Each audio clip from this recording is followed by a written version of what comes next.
Hi viewers, welcome to our channel. ప్రస్తుతం మనతో పాటు ఇమ్మంది రామారావు గారు సీనియర్ జర్నలిస్ట్ ఉన్నారు. వారితో ఒకసారి మాట్లాడదాం.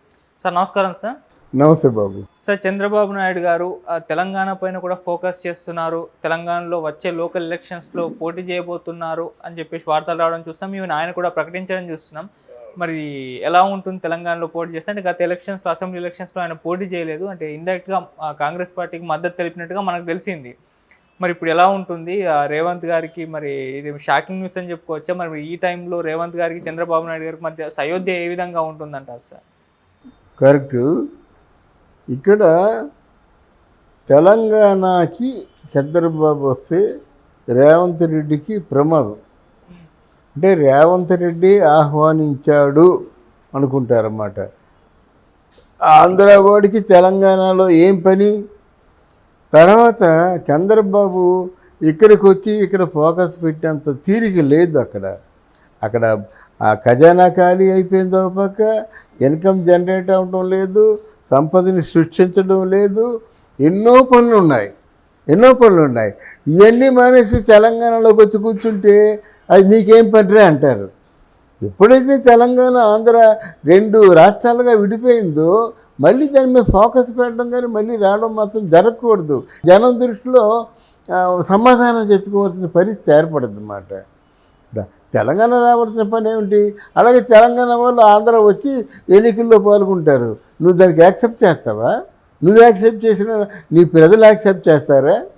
అందువలన అట్లాంటి ఆలోచనలు ఉంటే ఇద్దరూ మానుకోవడం మంచిది. అంతకుముందు గత ఎన్నికల్లో కాంగ్రెస్ పార్టీ చంద్రబాబు నాయుడు సపోర్ట్ చేశారని ఎవరు తెలీదా? అందరికీ తెలిసిందే కదా. రేవంత్ రెడ్డిని నిలబెట్టడం కోసమే ఆయన తప్పుకున్నాడే కాదు. ఒకవేళ నిలబడినా జనసేన పార్టీకి ఎన్ని టికెట్లు వచ్చాయో చంద్రబాబుకి అన్నీ వచ్చాయి. జనసేన పెద్ద జీరో కదా, చంద్రబాబు కూడా పెద్ద పుడింగ్ లాగా వచ్చినట్టయితే వీళ్ళకి జీరో వస్తాయి. మరి సీట్లు గెలుచుకోవడం జరగదు. అక్కడ ఆంధ్రప్రదేశ్లో ఉన్న వాతావరణం వేరు, ఇక్కడ వాతావరణం వేరు. ఇది కడుపు నిండిన బేరం,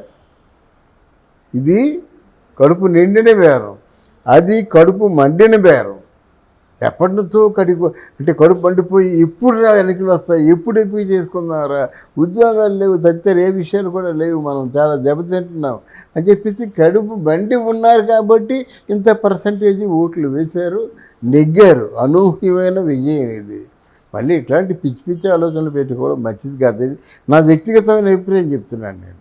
వాళ్ళు వచ్చారనుకోండి, వస్తే సో వాట్, ఎందుకు వాళ్ళు అక్కడ ముందు ఉద్యోగాలు చూడు, అక్కడ వనరులు లేక చచ్చిపోతాను రజుడు, ఆ గొంతలు పడిపోయి యాక్సిడెంట్లు అయిపోతాయి, రోడ్లు బాగుచేయు, వైద్యం లేదు ఎక్కడైనా. ప్రాథమిక వైద్యశాల బోర్డు తప్ప అందులో డాక్టరు లేడు, కాంపౌండర్ లేడు, మందులు లేవు. అవి బాగు చేయ ముందు. అలా మనమే చెప్తాం, ఇక్కడ నీకేం పని అని మనం చెప్పుకుంటాం. అది అక్కడ సెల్ఫ్ సఫిషియెంట్ అయితే పర్వాలేదు. ఇక్కడ అలా కాదు. తెలంగాణలో బ్రహ్మాండమైన వనరులు ఉన్నాయి, మంచి సంపద వస్తుంది. ఈ రాజకీయ అలజడి తప్ప ఏముంది? చాలా బాగా బాగు చేశాడు కేసీఆర్. బాగు చేసిన విషయంలో మాత్రం ఎక్కడా లోపం చేయలేదు. ఎందుకంటే అది చిన్న విషయాలు కాదు. మన ఈ తెలంగాణ విభజించక ముందు ఏం చెప్పారు? మీకు వాటర్ రాదు, మీకు కరెంటు రాదు, మీకు ఉద్యోగాలు ఉండవు, మీరు చాలా ఆర్థికంగా కూడా ప్రకృతి పరంగా కూడా చాలా బాధలు ఎదుర్కొంటారని కిరణ్ కుమార్ రెడ్డి గారు బెత్తంతో చూపించి పవర్ పాయింట్ ప్రజెంటేషన్ చేశాడు. ఆ పవర్ పాయింట్ ప్రజెంటేషన్ చేసిన అన్నీ కూడా నిరూపించుకున్నాడు కేసీఆర్. అంటే he is not that much of bad. అంటే కూతురు తాలూకు ఒక ఇన్సిడెంట్ వల్ల కొంచెం తలదించుకోవాల్సిన అవసరం ఏర్పడింది ఒకటి. రెండు, కొడుకు కూడా మాట్లాడే మాటల్లో వర్క్ చేస్తున్నాడు కానీ అహంకార ధోరణి. రెండు, తర్వాత మొత్తం టోటల్ ఆ తెలంగాణ పవర్ అంతా కూడా హరీష్ రావు, కేసీఆర్, కవిత, కేటీఆర్, కవిత మొగుడు అనిల్, వాళ్ళ 5 చుట్టూ తిరిగింది. మిగతా వాళ్ళు ఎవరికి కూడా రూపాయి అందలేదు. మిగతా వాళ్ళు ఎవరికి కూడా వాళ్ళకి ఏమైనా అధికారాలు ఇవ్వలేదు. ఇప్పుడు తలసాని శ్రీనివాసు లాంటి వాళ్ళకి ఈ గొర్రెలు పెంపకం మీద ఒక 700 కోట్ల రూపాయలు స్కామ్ కనిపిస్తుంది. ఇప్పుడు అంటే ఏమి లేదు, గొర్రెలు ఒక 50 గొర్రెలు కొన్నాం అనుకోండి, అది కాగితం మీద గొర్రెలు కొంటారు కానీ చూడరు. 1-2 నెలలు అయిపోయి అనుకోండి గొర్రెలు చచ్చిపోయారు, మందు రోగం వచ్చి. అయిపోయింది కదా, ఫినిష్, ఆ లోన్ ఫినిష్. అలాగా డబ్బు చాలామంది నొక్కేసేవాళ్ళు నొక్కేసుకున్నారు, కానీ ఎవరో తెలివైన వారు. మిగతా డబ్బులు ఎవరికి ఇచ్చారు తెలంగాణలో? ఇదంతా నాయకులు సృష్టించిన సృష్టి. ఎవరికైతే డబ్బులు అందలేదో ఆ నాయకులు గలాఫా చేసి ఎలాగైనా కేసీఆర్ని దించాలనుకొని, కేసీఆర్ కూడా ఈ ఇట్లాంటి అనుమానం లేదు. నన్నెవడు కొడతాడనే ఉద్దేశంతోనే కానీ ఆయనకు అనుమానం లేదు. అది ఇప్పుడు 10 years పరిపాలించారు కదా, ఇంకో సంవత్సరం 10 yearsలో లేని తప్పులు ఈ సంవత్సరం వచ్చేస్తాయా? కానీ రాజకీయ నిరుద్యోగులు ఉంటారు, వాళ్ళకి కావాలి ఏదో పదవి కావాలి, మళ్ళీ రాజకీయాల్లో రావాలి, డబ్బులు వెనకేసుకోవాలి. రాజకీయాల్లో నిలబడాలంటే 50 నుంచి 100 కోట్లు ఖర్చు పెట్టాలి. ఖర్చు పెట్టిందంతా మళ్ళీ తిరిగి రావాలి కదా, రావాలంటే ఎవరో సహకరించాలి. అది అర్థం చేసుకోండి. అందుకే కానీ మిగతా ఏ విషయంలో కూడా మనం కేసీఆర్ని తప్పుపట్టవలసిన అవసరం లేదు. అందుకని ఇక్కడ నా దృష్టిలో తెలంగాణ అవసరం చంద్రబాబు నాయుడికి లేదని నేను అనుకుంటున్నాను. జనం దృష్టిలో సమాధానం చెప్పుకోవాల్సిన పరిస్థితి ఏర్పడుతుంది అన్నమాట. తెలంగాణ రావాల్సిన పని ఏమిటి? అలాగే తెలంగాణ వాళ్ళు ఆంధ్ర వచ్చి ఎన్నికల్లో పాల్గొంటారు. నువ్వు దానికి యాక్సెప్ట్ చేస్తావా? నువ్వు యాక్సెప్ట్ చేసిన నీ ప్రజలు యాక్సెప్ట్ చేస్తారా?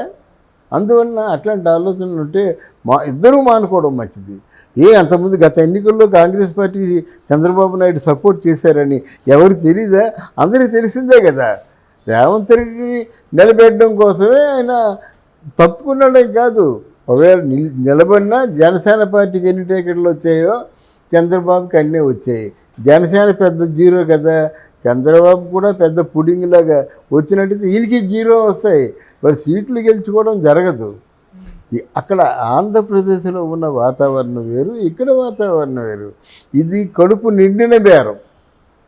తర్వాత చంద్రబాబు ఇక్కడికి వచ్చి ఇక్కడ ఫోకస్ పెట్టేంత తీరిక లేదు.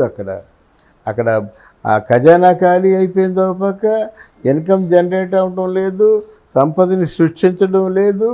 ఎన్నో పనులు ఉన్నాయి. ఇవన్నీ మానేసి తెలంగాణలోకి వచ్చి కూర్చుంటే అది నీకేం పనిరా అంటారు. ఎప్పుడైతే తెలంగాణ ఆంధ్ర 2 రాష్ట్రాలుగా విడిపోయిందో మళ్ళీ దాని మీద ఫోకస్ పెట్టడం కానీ మళ్ళీ రావడం మాత్రం జరగకూడదు. కేసీఆర్ బాగు చేసిన విషయంలో మాత్రం ఎక్కడా లోపం చేయలేదు. ఎందుకంటే అది చిన్న విషయాలు కాదు. మన ఈ తెలంగాణ విభజించక ముందు ఏం చెప్పారు? మీకు వాటర్ రాదు, మీకు కరెంటు రాదు, మీకు ఉద్యోగాలు ఉండవు, మీరు చాలా ఆర్థికంగా కూడా ప్రకృతి పరంగా కూడా చాలా బాధలు ఎదుర్కొంటారని కిరణ్ కుమార్ రెడ్డి గారు బెత్తంతో చూపించి పవర్ పాయింట్ ప్రజెంటేషన్ చేశాడు. ఆ పవర్ పాయింట్ ప్రజెంటేషన్ చేసిన అన్నీ కూడా నిరూపించుకున్నాడు కేసీఆర్. అంటే he is not that much of bad. అంటే కూతురు తాలూకు ఒక ఇన్సిడెంట్ వల్ల కొంచెం తలదించుకోవాల్సిన అవసరం ఏర్పడింది ఒకటి. 2 కొడుకు కూడా మాట్లాడే మాటల్లో వర్క్ చేస్తున్నాడు, కానీ అహంకార ధోరణి 2. Okay sir, thank you so much. Thank you అమ్మా.